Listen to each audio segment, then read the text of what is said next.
Supreme Lord, eternal truth, let us obey thee alone and live according to truth. Namaste. Good morning. Welcome to you all. Today in this spiritual congregation, in this very bright morning, we are going to discuss three madnesses of Sri Aurobindo. Three madnesses.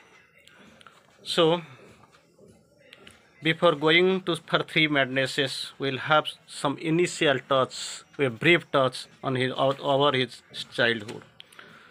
As we know, Sri Aurobindo, his pet name was Oro.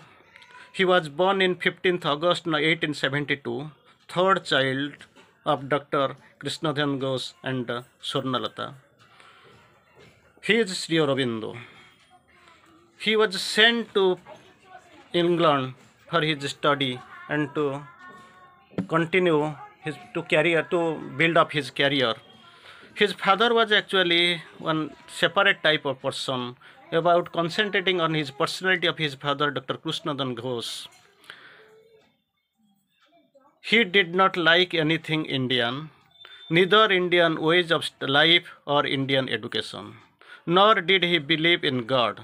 He thought everything India was bad. Everything English made him glad. Nothing Indian pleased him. Nothing. Almost in his fanatic ideas, he was almost a English lover, a British lover.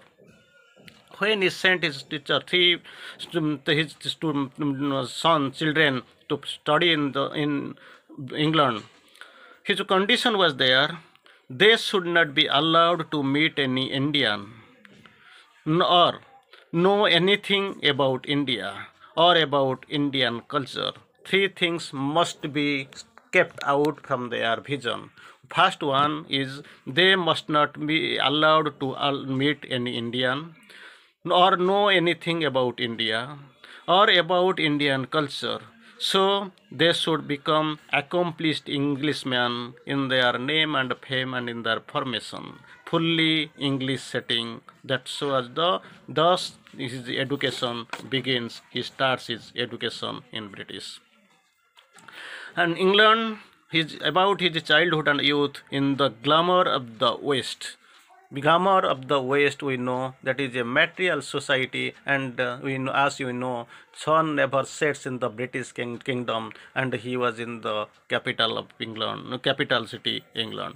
All his childhood and youth was spent in the glamour of the West, amidst Western ways of life and European studies and European culture.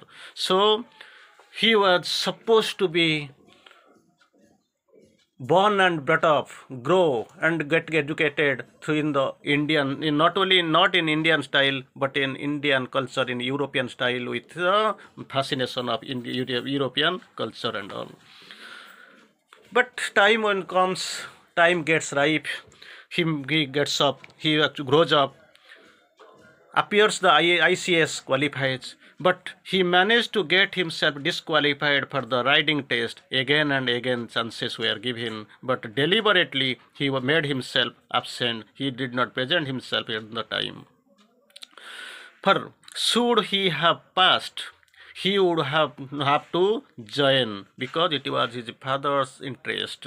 He would have disappointed his fathers by rejecting the service. His father wanted, so as we have discussed, his father's thought style, he wanted his son to be one ICS officer, born, so they were sent to be born and brought up in European style in the capital city of material capital city of England. Sri Aurobindo speaks of, I was a great coward in his own terms, in his own handwriting, in his own terms. He speaks, Sri Aurobindo, it says, I was a great coward. Nobody could have imagined that later on I could face the gallows or carry on the revolutionary movement. Nobody could imagine that I have come to this, because initially he admits he was a coward. In my case, it was all human imperfection with which I had to start. Feel all difficulties before embodying the divine consciousness. When he asked, Why he appeared ICS then? Why you appeared? Then yes, he explains, my father expected to do so. Sri Aurobindo writes here, why you appear to do so, appear the ICS officer, exam, if you were having the divine consciousness in your heart, divine bent of mind, you had inclination for your country, you loved this nationalist movement, you were sympathetic with the Indian style of suffering, so why you appeared ICS? Sri Aurobindo explains here, I appeared for ICS because my father wanted it.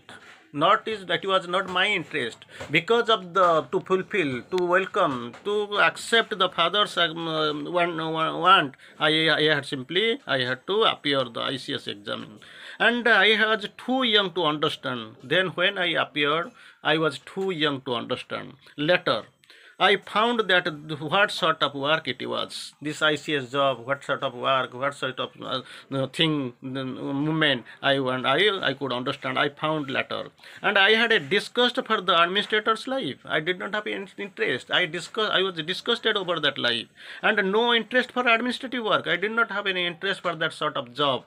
Truly speaking, my interest then, where was his interest? Sri Aurobindo writes again, my interest was in poetry and literature and study of languages and patriotic action. I was creative. I was very much interested in poetry and literature, study of languages and patriotic action. So at that time when I appeared, I was too small, too young. I did not have the idea what sort of work is that, what sort of job is that. So fond of this, he was at the youth. He was so fond of poetry, literature, so drunk with the love of motherland. How could he fall into the snare of ICS? That is the example. That is the thing to be seen and to be witnessed and to be achieved. Now, after this one, we will go. When he reached Baroda, couple of exams we'll see, couple of incidents we'll see. Then we'll go to analyze his three madnesses. Once the Maharaja had to speak a social conference. He was holding under the job under the Gaikwad of Baroda, the king of Baroda. Once Maharaja had to speak a social conference. So Sri Aurobindo prepared his speech, and we three read it together. Mr. writes, Maharashtrian writer narrates the story. Actually, the king had to speak at a social conference. Sri Aurobindo had to prepare the speech, and those three they had to read. Then Maharaja said, Aurobindo Babu, could you not make the speech little simpler? So high, so bombastic, so blasting. Could you not make the speech little simpler? It would be good that it is so good that nobody will believe it is mine.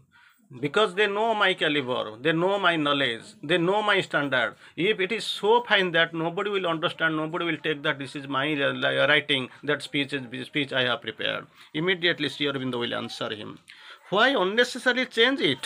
Not necessary to change it. Do you suppose, Sahib, that if it is a little simpler, people will take it is yours? Even if I am making something little simpler, do you think your people think this is your same thing? So, whether it is good or bad, they will say that Maharaja has always has his speeches written out for him. It is not his idea, it is not his language, it is actually he gets written by somebody else for him. The main thing is to see whether thoughts there are yours or not. Only thing to be realized if they will know really these thoughts are yours or not.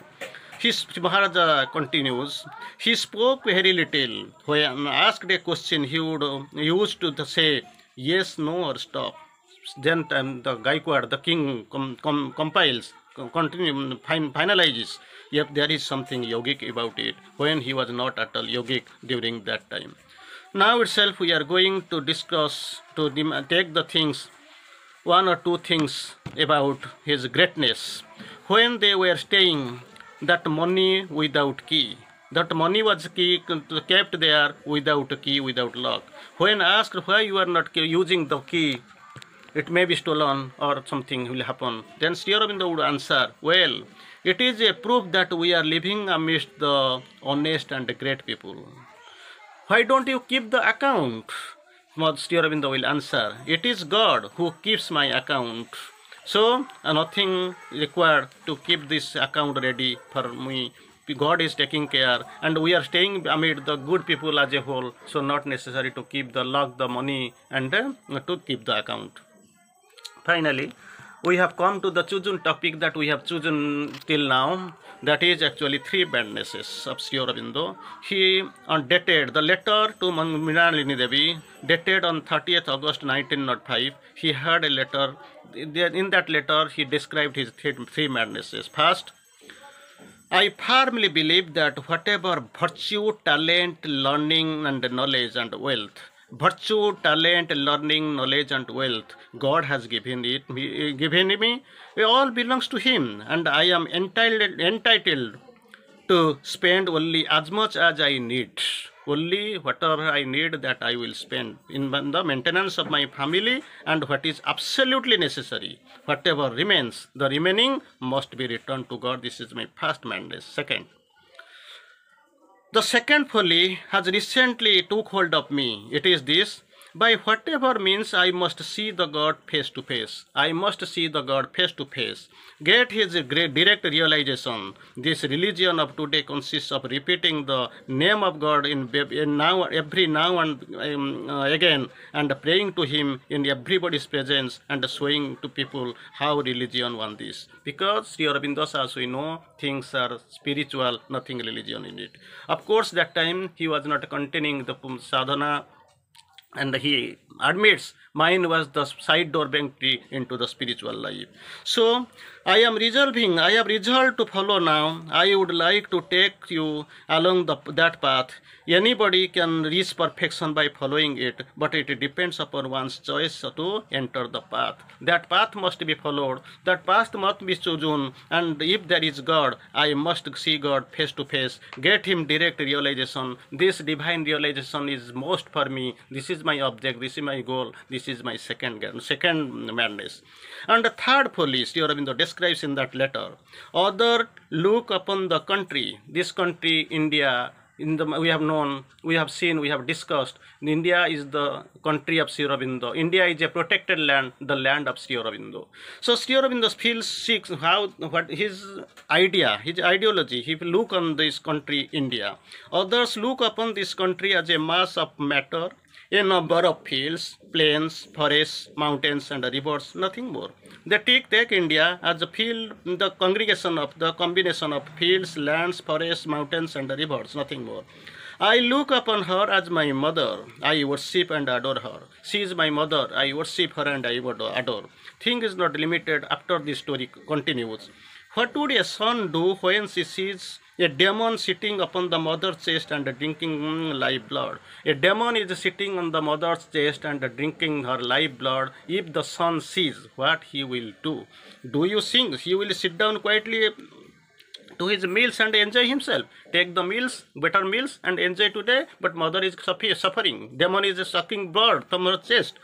Or would he rather run to the mother's rescue? He will come forward. He will fight. He will try to rescue. Not try. Definitely he has to get the victory against the demons and rescue her mother, because mother is suffering. And these demons were no other than the English people. I know I have a strength to uplift the fallen race. This is not the physical lover, but not by knowledge. This is actually spiritual power.